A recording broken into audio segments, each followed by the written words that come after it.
Okay, before we even start today's video, I am going to do a very weird thing. I would love you to stay and watch this first. When you are done, if you think I've said something strange or something you disagree with or you'd like some extra clarity, if you go and watch today's SmackDown Ups and Downs, my SmackDown review over at What Culture Wrestling, I also talked about it for a good few minutes on that as well because I'm trying to address all these audiences.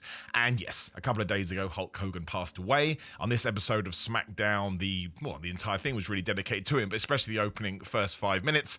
And people have been messaging me on social media saying, why haven't I said anything about it? Well, because I didn't really know what to say. And I don't think you need to run to the internet right away just because you're trying to make the best of a bad situation to try and get clicks. I think sometimes that's appropriate depending on the situation. And I think sometimes things take more nuance and they take more time, which is a situation that I think we've seen doesn't exist at the moment on social media. So I was like, well, I don't want to write anything on there. I'd rather be able to sit down and talk about it. And then usually what I find is that people that actually want to listen to me will listen to me as opposed to see one sentence or one headline and react to it. So I will address it in the same order that I did over on What Culture. One, you cannot take away from the legacy of pro wrestling and what Hulk Hogan had to do with the WWE and the WWF. The boom of the 80s doesn't happen without Hulk Hogan. That mid-90s boom doesn't happen without Hulk Hogan when he completely switched everything he'd done on a dime and went bad guy. And again, the reason that was so impactful was because of how we felt about his good guy run. And then ever since then, you know, he propped up in different situations. I mean, Hogan Knows Best was a reality show where people that I didn't even were aware of wrestling got to know about Hulk Hogan. And the big way, I think you can always describe it, is even today, after probably 15, maybe even 20 years after his last proper match, if you tell someone you like wrestling and they know nothing about it, they will say, oh, Hulk Hogan, he is the name, even in 2025, that people found synonymous with pro wrestling, which is why the BBC, all the news outlets over here in the UK, I had radio stations get in touch with me saying, oh, can you come on and talk about Hulk Hogan? That is the celebrity that he had, even though, again, he had kind of unofficially retired years and years ago.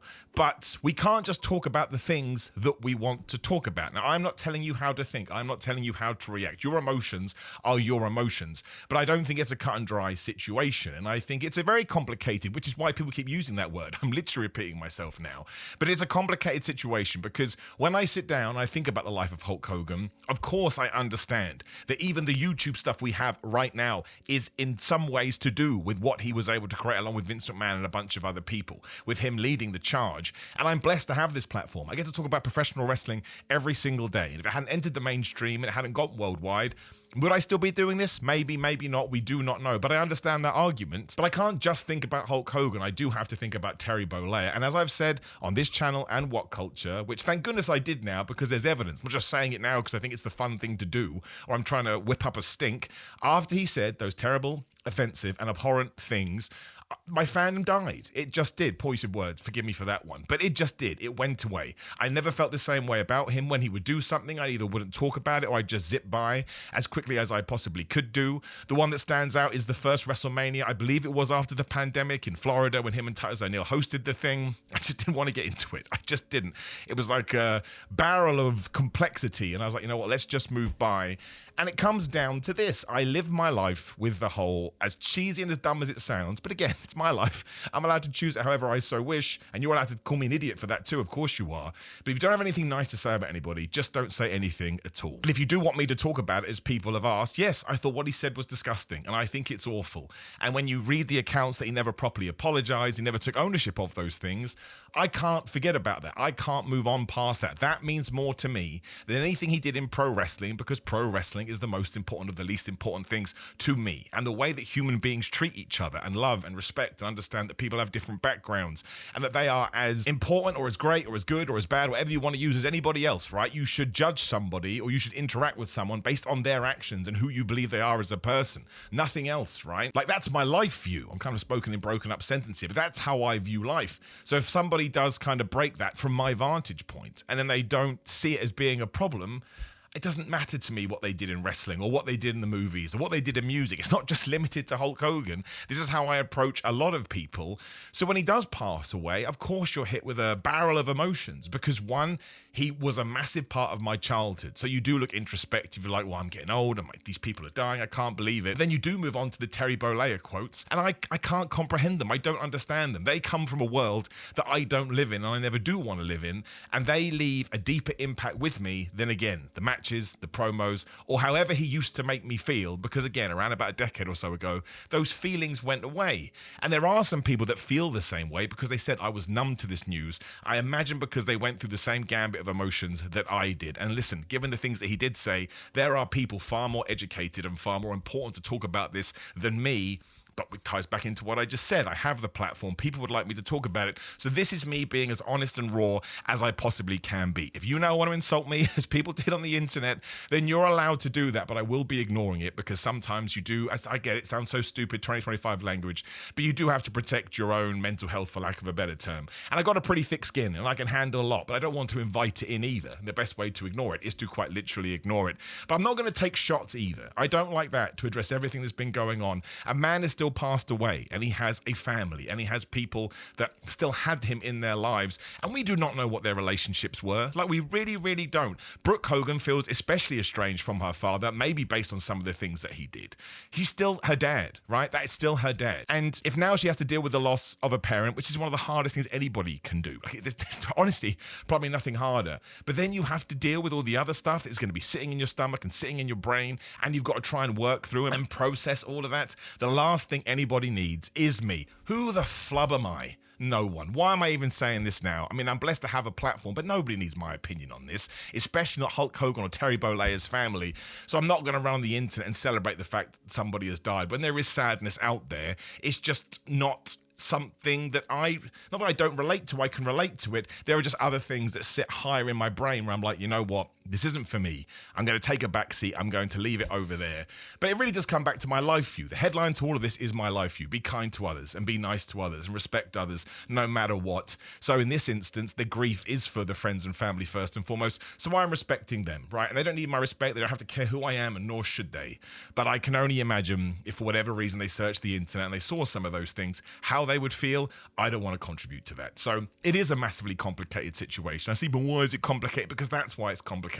Because you have those feelings when you're a child that are ingrained into you. It could be one of the reasons why you watch wrestling, this thing that you love so much.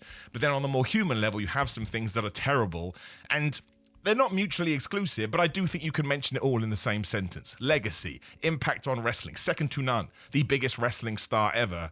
The words, the language, the views, wrong. Totally wrong. Should never have said it. Should have apologized. Should have asked for forgiveness. Nobody should hold those kind of views. And if you do, I don't want to be friends with you either. And I wouldn't want to talk to you because, again, it's not the way that I see the world. And I never will in a million years. Never. So we're just ranting and we're just raving now. But they're my thoughts. And I understand that some people are going to be mad and some people are not going to be so mad. But it's a conversation that I'm just going to leave behind now. I don't think we need to discuss it anymore. And you're also allowed to react to this news, not from me, I mean the news in question, however you see fit. I'm not telling you how to live your life. Again, I'm just very fortunate to be in a position where people would like to watch my content, and you can't just talk about the good stuff. You can't. That's not how this works. But I did want to give it 40 hours, especially because we do a SmackDown review every single week, and I thought that's a nice way, nice is not the right word, to tie it in when none of this feels gratuitous. I do not want gratuitous content. I really don't. Again, it all goes back to my headline view on the world.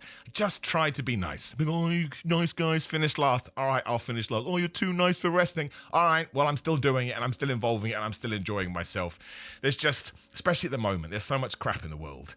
I don't want to invite any more of that in. And I'd rather be, I'm not going to change anything because, again, I'm a nobody, but at least in my own little world, I would rather be a mini solution to change about how people treat each other in my own tiny bubble. I don't even know what I'm talking about anymore. That is how SmackDown started. 10-bell salute, top of the ring. Kind of does underline the legacy that Hulk Hogan had, because not every wrestler is going to get that. We also had a tribute video for him. It did remind you that he was involved in everything in professional wrestling, both in the WWF/WWE/WCW. And of course, you're going to have memories for life. Like, you absolutely are. I'm falling back into it now. But I think this is a nice way to put it. I don't think I said this. If I did, forgive me. Hulk Hogan, the wrestler, undeniable. Terry Bollea, the human, which I deemed to be on a higher scale of things that mattered to me. Not good at all, and it's disappointing. Not that anyone needs my disappointment again as I continue to use my catchphrases. Again, why would he care what I think? But that's what I think.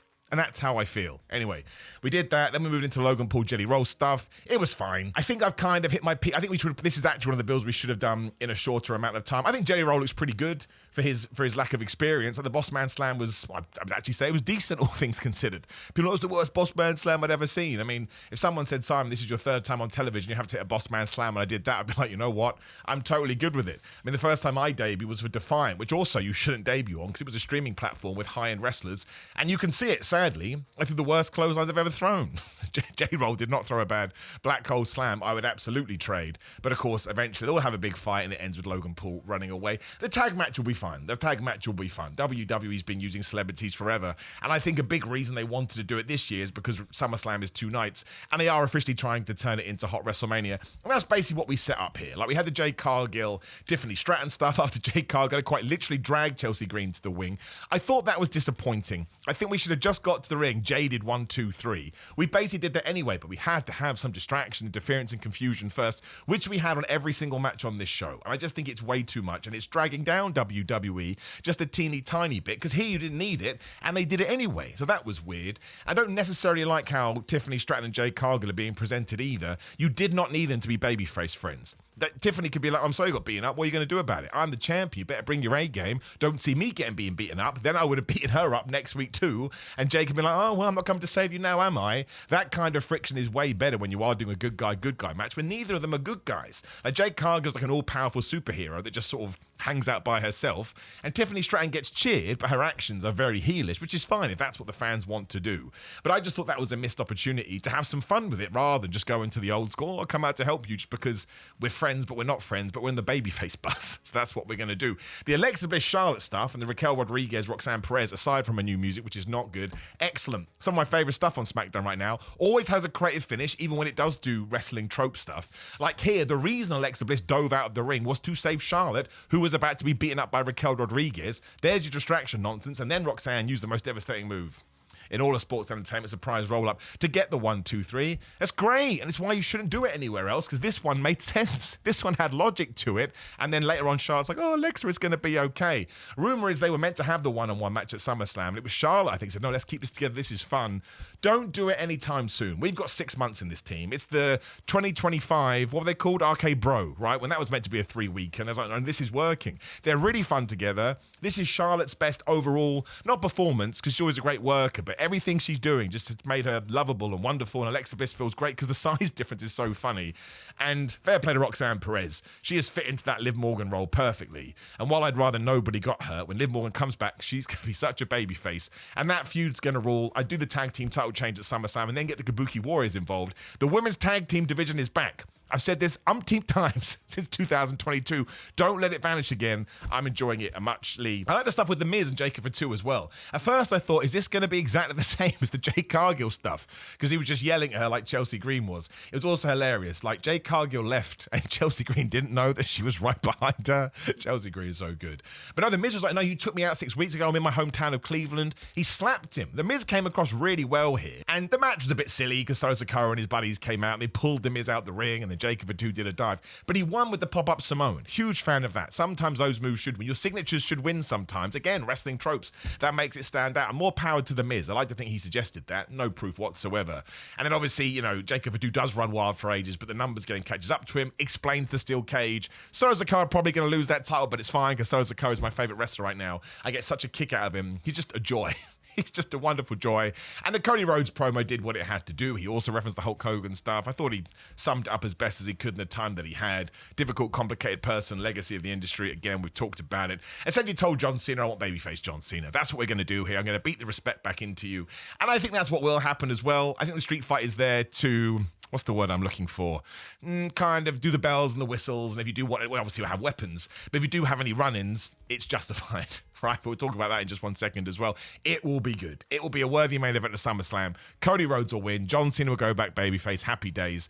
Got a feeling that Logan Paul we could either win or lose, but then go after John Cena. That's still my inkling, but we talked about that on old videos. The main event I liked until the finish, which really disappointed me. Disappointed is the wrong word. I'm not WWE's dad, but the Wyatt Six versus Andrade and Phoenix are on the roll, and then we got a DQ because Nikki Cross pulled the referee out the ring. Do you know how many times we see referees get pulled out the ring and WWE doesn't DQ them, especially over the last few years? I am stunned, and I rarely get stunned. I cannot believe you've done that. It's like what Kevin Owens said. Sometimes you can do things that's a bit insulting to the audience. That was one of them. You can't pretend we haven't seen all the times you've totally ignored this. It was a mistake, and we shouldn't have done it. It doesn't matter. I'm already over it. Once this conversation is done, who cares? It's wrestling. The most important, the least important things goes back to the conversation at the start. It then triggers a big old brawl. Nick Aldis comes out and goes, right, we're going to do a TLC match at SummerSlam. It's probably going to steal the show. I wouldn't want to come after that, given what they did on the SmackDown after WrestleMania. You can probably do a title change as well, because then you beat the Wyatts without beating them. I don't mind that, because it's a little bit silly. It was just a shame that once again it was distraction, interference, and confusion. If you knew you were going to do this in the main event, why did we do it in the Jade Cargill match, especially when there was absolutely no need? I understand this is my bugbear, but we all have pet peeves in wrestling. I'm sure you have them too. That's all it is. I can't see it. It's like, I can't see it now. It's totally everywhere. And the other disappointing, I'm not doing that again. The other bad bit, the US women's title needs some serious rehabbing. I mean, Kalani James just comes back. We couldn't have built that a bit more with Julia being, oh, just you wait. We haven't heard about the US title in weeks. Zelina Vega just wants a shot now, though she hasn't cared. Hasn't said one word on SmackDown for like a month. I don't understand how the women's IC title stuff on Raw can be so good, and this can just be so wishy-washy, doesn't really care about the championship. No one seems that bothered. It was 2 minutes backstage, couldn't even do, like, Kalani James couldn't have run in like a promo segment and just smacked so-and-so on the back. I thought it was a shame. And again, what do they care? They don't need to care. It was a middling episode of SmackDown because everything's in fast forward. Because SummerSlam's happening a week today. How the hell did that come around so fast? Because there are so many events. But mostly this was about, again, tribute to Hulk Hogan. There was the videos. There was the stuff. I think there was a WrestleMania 18 thing. There was definitely a WrestleMania 3 thing. I can't remember the rest of them. And just to sort of put a bow on it, I guess, I understand the contributions. And at one point, they were the best contributions in the world. And they still are. Like, when you tell the history of wrestling, Hulk Hogan will be 1A or 1B. He'll be right up there. But it just doesn't matter to me as much as what people say and how they feel about other people. That's probably what I just should have said at the start of the video, but I'll leave it now because I think I'm ranting and raving. Otherwise, just interact with this video as much as possible. I'm just going to end it and draw a line under it. But if you could like and share and click all my stuff, that would be good. Otherwise, just have a lovely weekend, whatever you're doing. I'd appreciate it. If you're coming to Progress tomorrow, I'll see you there. You can use the code DELIVER if you do want to come last minute and get really cheap standing tickets.